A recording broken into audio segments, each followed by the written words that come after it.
What is up, everyone? Welcome back to another video.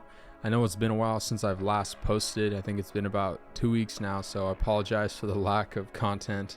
My full-time job and some of my passions outside of crypto have taken up a lot of my time, and so that's kind of like my excuse for that. So I apologize, but I've been meaning to ask you guys, curious to know what kind of content you guys want to see, so let me know down in the comments below. I really appreciate it. Well, anyways, let's dive into the video today. As you all know, cryptocurrency, the crypto market at the past couple months has been extremely boring. Bitcoin has no idea what it wants to do next. And so for that reason, I've personally just been hodling my spot bags and just waiting to see what happens next, because we really don't know what's going to happen next, right? But on the other side of the market, in the NFT world, things have been popping off, right? Taking a look at the OpenSea volume, it's been nuts this year so far, right? In January, look at this volume here. We hit $5 billion in Ethereum traded on OpenSea. That is nuts, and we blew past the previous all-time high of 3.4 billion back in August, right? So this was huge. This was a great start to the year, and it's awesome because even though the crypto market is down, there are still tons of opportunity in the NFT market. And so that's why I've been fully invested and involved in trying to find the next NFT. By the way, if you guys haven't followed me on Twitter, go ahead and give me a follow. It's at Captain Shreds. So as you can see, I recently purchased an MFer. If you guys have heard of these, if you're on Twitter a lot, you probably would have seen these. A lot of people have these as their profile pictures. They're these hand-drawn stick figures, basically, with different traits. Like you can see, this one has a Rolex, headphones, and he's got some shades and a hoodie.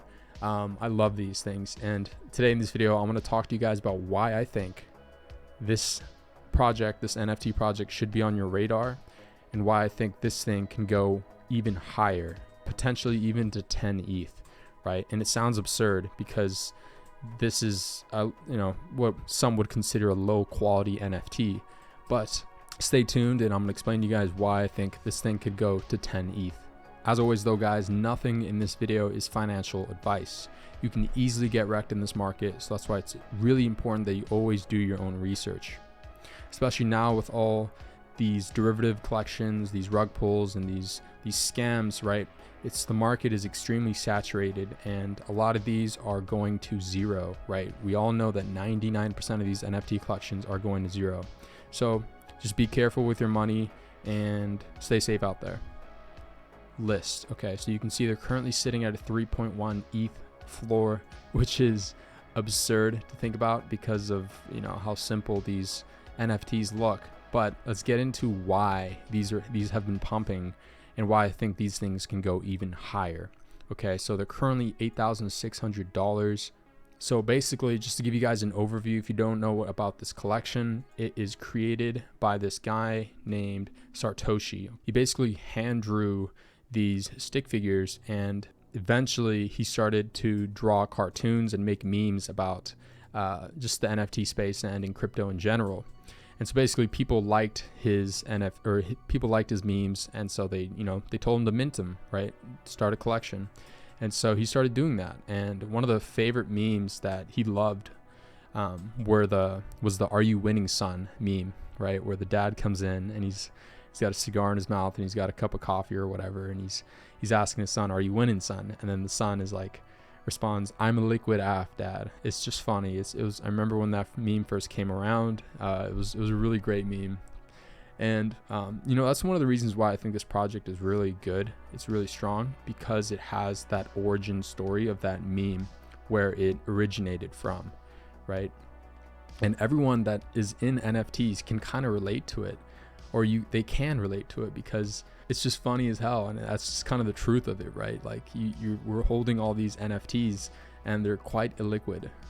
But anyways, so he went on to start drawing that sun in that meme, and eventually he called them motherfuckers or MFers, right? And that's what the whole community of MFers call each other. They just call each other MFer, right? With respect. So basically it was a 0.069 ETH mint. Hold on, let me try to find it. Oh yeah, it was a 0.069 ETH mint.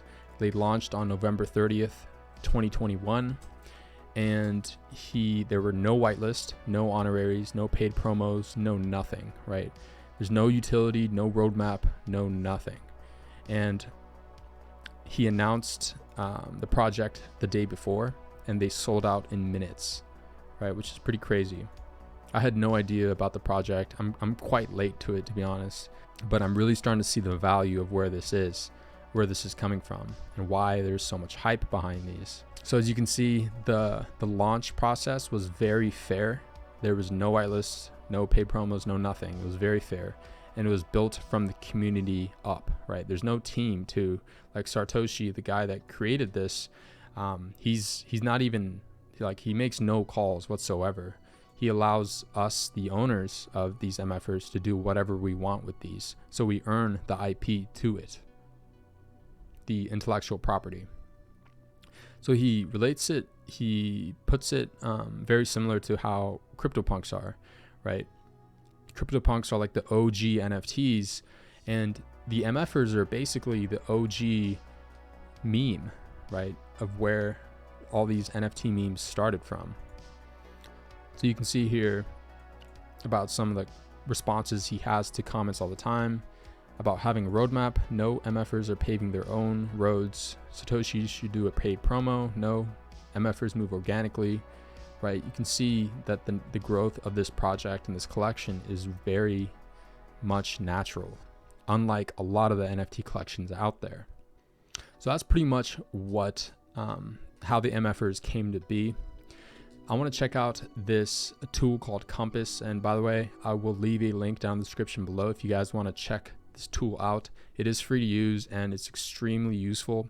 If you guys are into NFT trading, I highly recommend you guys check out these tools that I'm going to show you right now.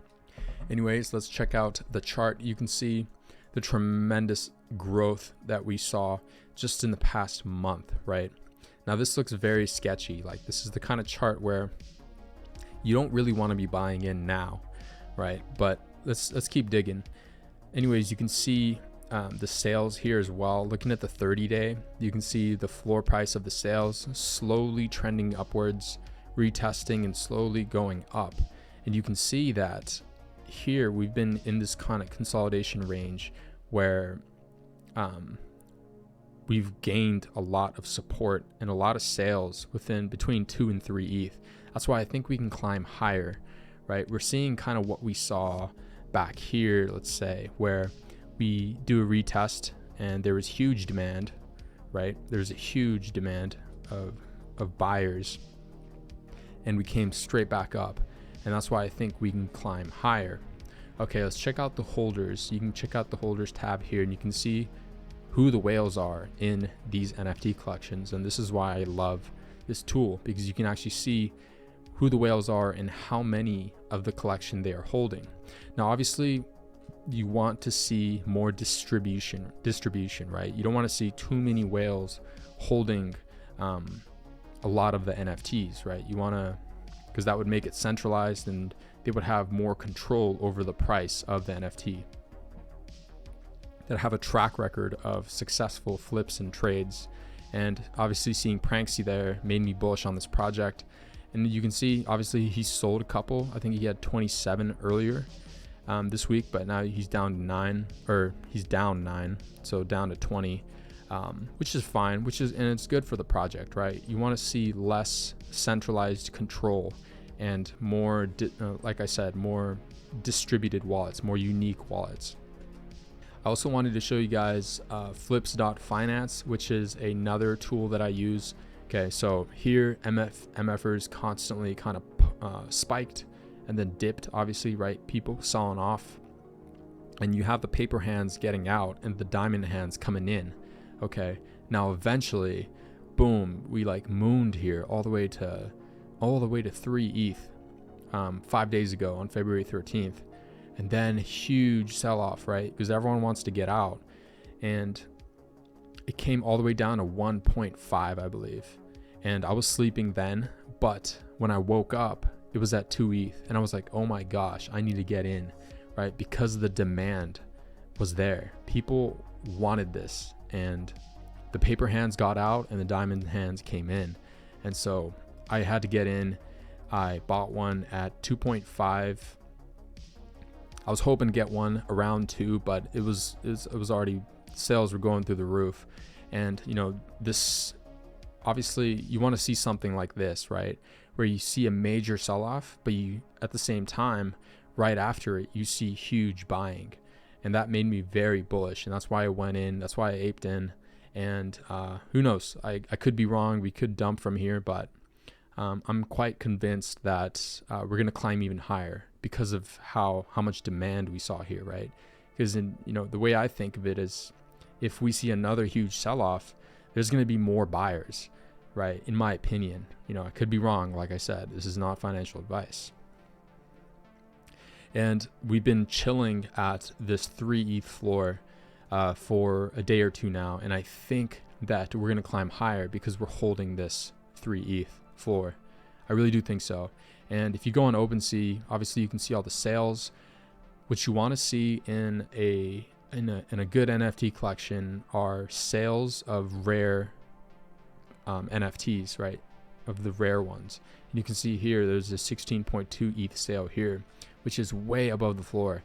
And you want to see stuff like this. You want to see sales like this because it shows that there are people who believe in the project and who are willing to pay a premium for these rare NFTs, right? And that's how the floor moves up, right? No one sweeps the floor first. Typically what you see and what you want to see is the rares being bought up first, and then after that people will start sweeping the floor to raise the price up, right? Because they want to have exposure to the collection, and people start FOMOing in. So anyways, guys, you don't have to be a chart guy to know that like this looks very bullish. Now, I'll be honest with you guys, like typically this type of collection isn't something that I would normally buy. Like this is an anomaly, but because of how strong the community is and how natural the growth of this collection was, I'm like very bullish on it. And I do think that 5 ETH is definitely going to happen. 4.2 ETH first, obviously, we're definitely going to hit 4.2 ETH.